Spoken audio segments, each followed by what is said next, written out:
Dan Munson, their coach, firmly believes could be a 500 team, could be respectable in any conference in the country, including the Pac-10. They were 2-0 against the Pac-10 in this regular season, beating both Washington and Washington State. Here's the reason why, because Matt Santangelo is a great passer as well as a shooter. Casey Cavalry on the alley-oop there. Cavalry, Gonzaga's first 8 points. Dick? Well, I'll tell you one thing. They set unbelievable screens. Here's Ryan passing to the top, screens down. Watch him screen down for Santangelo, and there's the big three. And then we see the baseline screen set up again by Richie Fromm to get open. And there's the 10-footer. Here's Axel Dench. Pass to the top here. Santangelo, another three. 7 of 12 from three-point land in the first half, Digger. Yeah, but take a look at what happens on offense when you get down the floor. Another three, but offense by Tim Young, non-productive today. And when Stanford didn't get points in the paint, it didn't open the outside game. But watch Young struggle in the paint, doesn't do a good job, tries another baseline move. Again, no good, gets the left-hand hook in, but he only ends up with what you call 9 points in the post, not enough. You got to get your big guys double figures. Mike Montgomery knows it, and they struggle with points in the paint. Down by 13 at halftime. Chris Weems would knock down the jumper. Weems finally awakens from his slump in this game. He had 18 points in the closing seconds of the first half. Weems with a steal to Peter Sauer. This might be a momentum hoop. The Cardinal back within 4 here at the horn, but in the second half, Stanford tries to go back inside. Young to the box. Again, they cut the lead down to 4. Arthur Lee shows the quickness, gets a little help from Young on the screen, cuts the lead down to 2. Gonzaga moved it back up to 5, and then Madsen junks it right over the top of a couple of Bulldogs there. Can they hold on against the power and strength of Stanford inside? Santangelo with the putback of his initial miss. Can you believe this? The Zags out-rebounding a much more physical Stanford team, but they wouldn't go away. Arthur Lee, the steal, gets the return pass to the lay-in, got it down to a 1-point game, but finally too much Santangelo. Yeah, great job. And also Gonzaga at the end of the game making 10 out of 12 free throws. They did the job when it counted. You make those points, you make the threes, it counts. I'll tell you, the guy I really love, Quentin Hall, knocking down the big three. There it is. And that is the killer, baby. It's over. It's celebration time for the Bulldogs. Mr. Munson, one of the hottest coaches in America. Here's the run out here from as well as Hall and Santangelo able to hit the three-pointers.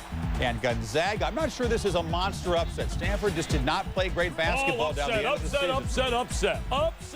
Upset. A number 2 seed, baby. Not everybody failed to have Gonzaga in their bracket going to the Sweet 16, but Stanford, the way they struggled down the stretch, just all season, Dick made reference to that. This team playing with great effort, getting up and down, but watching Arkansas take the lead here. Kareem Reed to Brandon Dean for the jam. Arkansas with defensive pressure, Digger. Good turnovers, good pressure, and this is what makes Arkansas transition games go, and they do a great job in the press, forcing turnovers. But Iowa later comes back with pressure defense. Kent McCausland was big. Heats up. He hit some big trifectas. There it is, Mr. McCausland with the trifecta. And another one from the top of the arc. They don't get out of him quick enough. Yes, sir. They rotate over defensively, got the open J. I'll tell you, Arkansas played well. It wasn't that they didn't play well. A very aggressive team and a very young Arkansas team that I think is going to be better next year. This is Jess Settle's first basket of the game. Ties the score at 47. Iowa applying the pressure defense in a big run, Digger. That's right. They went on that 24-6 run after being down 13, and this is how they got back in the game. They forced 23 Arkansas turnovers. A 15-zip run, but then Sergario Gibson in the corner, the freshman lefty, knocks it down. Nolan's team back up by a deuce. Iowa would fall down by 7. Back to McCausland for the triple. Then down 4. McCausland, his 5th three in the second half. Finally, Ryan Luersman's turn. His triple puts Iowa up 69-66. Dean Oliver, the guy who arrived in Denver so sick, stepped up big a second time. 2 games in a row where Oliver gets the points, gets the rebounds, and he was a solid performer. Oh, what a pass. Behind the back. Can you believe that pass? Showtime. Unbelievable shake and bake showtime. Look at that, baby. Around the back. He looks like Jason Kidd. Jason Williams.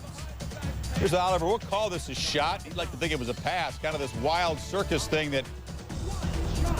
Oh, what a nice pass. Yeah, J.R. Koch is going to tip in. Koch pumped up. Hawkeyes up 3. A 7-point lead. Oliver, the steal from Kareem Reed, the breakaway hoop and the foul, and that just about put away the Hogs. Credit Iowa's defense. They did a box and 1 on Pat Bradley. He goes 3 for 10, shooting 2 for 9 on threes. He's the guy that they shut down, and that was another difference. Newcomer to the tournament as a coach. And Greg Stoltz, right off the opening tap. The senior was come on late in the air. They don't guard the big guy. Knocks down the deep one. Moments later, Sergeant Stoltz. Here's nothing from the side. The big guy showing the range. He really shoot the threes today, and guess what? He only had 5 points against Penn, and he shows up today big time for Florida. Here's the show. Harold, the show Arsenault, Dick, the guy from New Orleans. Well, I'll tell you, he put an unbelievable performance in the 2 games. He, and along with Wally's World, Serbiak, to me, have been the best individual performances. That Jam City missed the show himself. And showing the range here. Knocks down the triple, but ties the game at 30. Then they go inside again to the show. And there he is, showing his inside ability. Weber State by 5 at the break. And now shakes the hands of the ref. I mean, he's a politician as well. But Donovan at halftime knew his team had to find a way to stop the show. Much better job defensively on him. And then Stoltz out again from the three-point line. Weeks again. He hits 4 threes for the game, and I'll tell you, he just took the game over end when it counted. You see the run coming up now. Here's the defense now in the second half, guys, on Arsenault. Well, you know, he did a great job on an adjustment, doubling up on Arsenault. They get the conversion. That is the little screen and roll. Stoltz goes to the basket on a little simple screen and roll. Hey, remember, Donovan did a job also defensively second half in Penn against Ryan. Big three-pointer, though, by the Arsenault from the corner. Ties the game at 60. Florida answers. Brent Wright to Stoltz. One more time, the senior from the corner. Gators go back up 3. Now, Eddie Gill, one of his few mistakes, will lose the ball on the way up. Teddy Dupay drives down, misses the lay-in. Udonis Haslem tries the follow, called for a technical for hanging on the rim in a 2-point game. That was the Gators' 3rd technical on the game. The free throw is tied at 64. Same score. Clock winding down. Arsenault, the spinning jumper goes. Weber State up by 2. A minute to go. Dupay hadn't had a great game from the floor, but this is a huge shot under pressure from the corner. He's a big-time performer. He's got lots of guts, heart. I love Teddy Dupay. Watch this, though. A mental mistake by Kenyon Weeks here. Buys the head fake. Fouls Noel Jackson on the 3-point shot. Jackson, 3 free throws with Weber State down 2. First one, knocks it down. Gators call a timeout to ice him. Back to the free throw line now, down by 1 with 2 free throws remaining. 8.2 seconds to play, and the lefty can't get the second one. It rims out. Now he has to make this one just to tie the score. He does it. Tied at 68. 8 seconds to go. Dupay, the wild desperation runner, not close, and we go to overtime. Pick it up in OT. A Beglin's team down by 3. Dupay, watch this play. I mean, he didn't have a lot of field goals, but the ones he had were absolutely huge. He's just a big-time scorer. I love him. He's got the mentality of a scorer. And the Cinderella run for Weber State comes to an end in overtime. Gutty effort, but the Gators march on. I just thought Weber State in overtime didn't adjust to the 2-3 zone. They forgot about Arsenault. And that's Ohio State. Let's get the right thing going here. Early going here, you can see Auburn taking command. Oklahoma State trying to come back. They knocked down the triple. That cut it down to a 2-point game. Oklahoma State, kind of a 3-pronged attack, but Auburn, clutch plays. This is not a very experienced team, and Scott Pullman, the big player, giving headaches to Eddie Sutton. Oh, he gave everybody a headache. Got 28 big points. He was absolutely sensational and sparking Cliff Ellis' club to march on. First Sweet 16. Against the Titans, of course, who knocked out UCLA in round 1, but could never get the offense going in this game. Jermaine Jackson misses inside the free throw line. Jackson just ice cold in the early going. Well, the whole team was really frigid. On the other side, as we see everything coming up short, and Ohio State was 10 for 21 from the trifecta in this game. Jackson, the shot rejected, missing inside. Jackson blocked to Brian Brown, back to Scooney Penn. 12-zip Buckeyes at that point. Penn again buries the 3. 10 points and 10 rebounds in the first half of the Buckeye point guard. I'll tell you, King James was absolutely sensational. James Scooney Penn. 25-12. Detroit equals the first half point total of Wisconsin there. OSU swings it back to James Penn, knocks it down. It's a 16-point lead, and Brian Brown gets into the act. Brown, again, an unsung Buckeye scorer. Yeah, they just do a great job of their defense. Detroit never got anything going. And when you get an offensive rhythm, the 3s start to drop. But still, Scooney Penn only 5 for 15 this game. He's got to get the better shooting percentage. Savovich, another triple. 31-51. Buckeyes led by 20 points there. Michael Redd gets in the act, knocks down the triple. Savovich again from the wing. And the Buckeye, are they getting cocky here? Bring on Duke. They're already ready for Duke. I don't know about that. I don't want that, baby. They don't want to start flashing that. Jim O'Brien says, no, no, no, no. Tournament tough. Well, from the South region, it was Tyrone Grant with the nice touch pass. Bobby not happy about that. Then Ron Artest, the penetration. Eric Barkley, the three. Bobby definitely not happy about that. And then Bootsy Thornton to LeVar Postel. And Bobby bombed. He is done. And so are his Hoosiers as they suffer their most lopsided loss in their South region action. Creighton, Maryland, first half, Maryland by 2. Danny Miller. Terrence Morris for the jam, 18. In the first for Morris. Gary Williams is fired up second half. Steve Francis takes the turnover. Watch the fancy move and working the inside, taking it all the way up and in. Francis is shaking up. He bit his tongue on the play. Got a little bloodied. He'd return, though. He's a tough guy. He had 18 points and 13 rebounds. Maryland wins 75-63.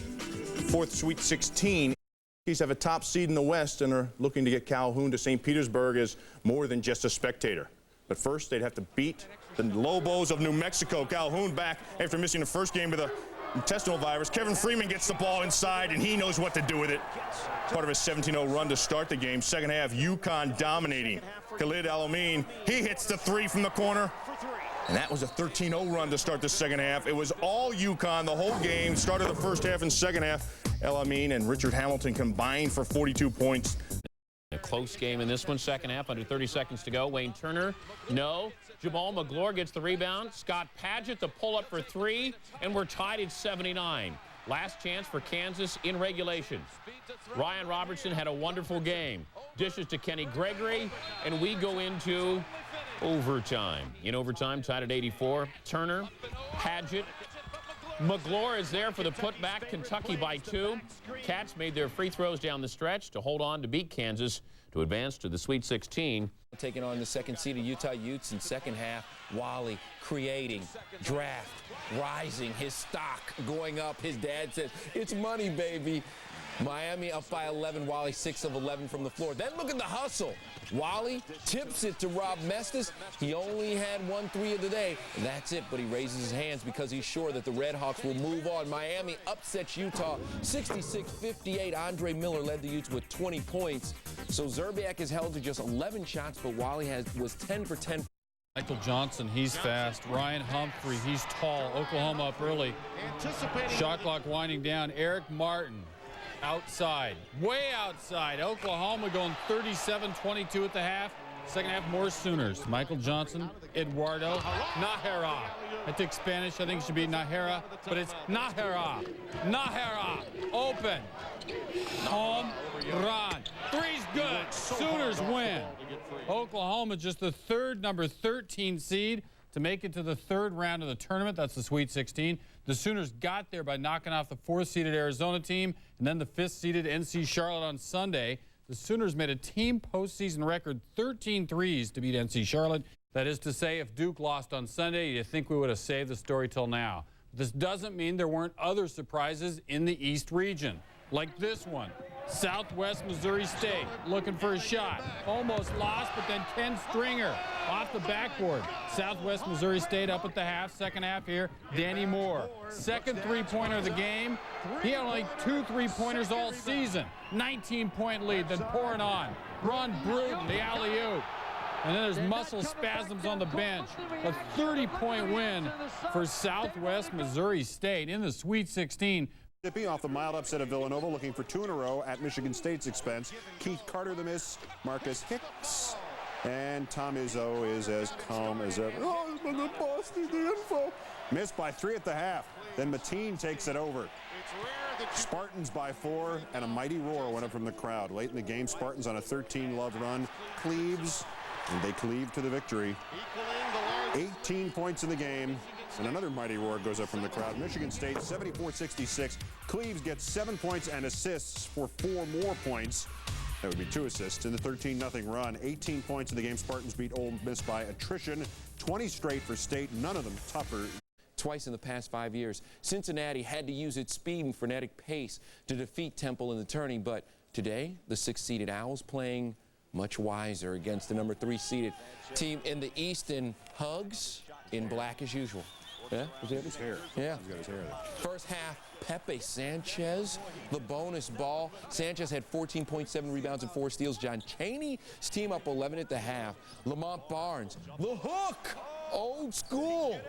2 of 15. Huggins can't believe it. Cincinnati is upset as Temple advances to the Sweet 16. 64-54 the final score. Cincy loses for the 6th time, and the theme in all 6 losses this year, the Bearcats scored less than 60 points. Meanwhile, Wadley, the man, Quincy Wadley, who played sparingly against Kent in the first round and only scored 3 points after missing 3 games, was the difference, going 4 of 8 from the land of plenty, and Cincy had no answer.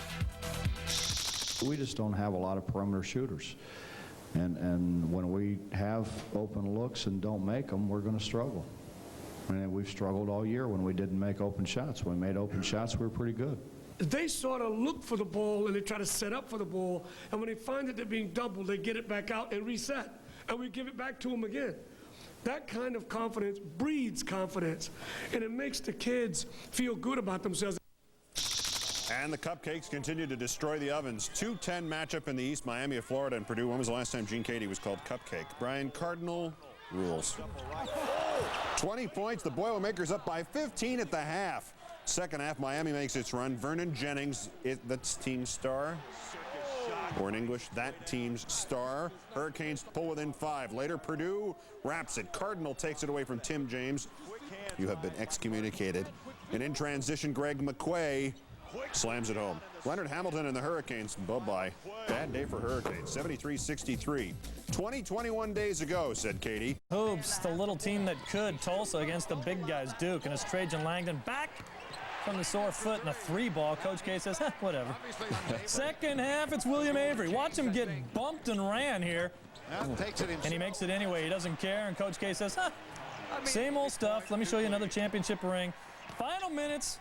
Corey Maggette, watch this shot off the back of the backboard, hit the score clock and still went in, and Coach says we do that kind of stuff all the time. Another day, another 41-point victory.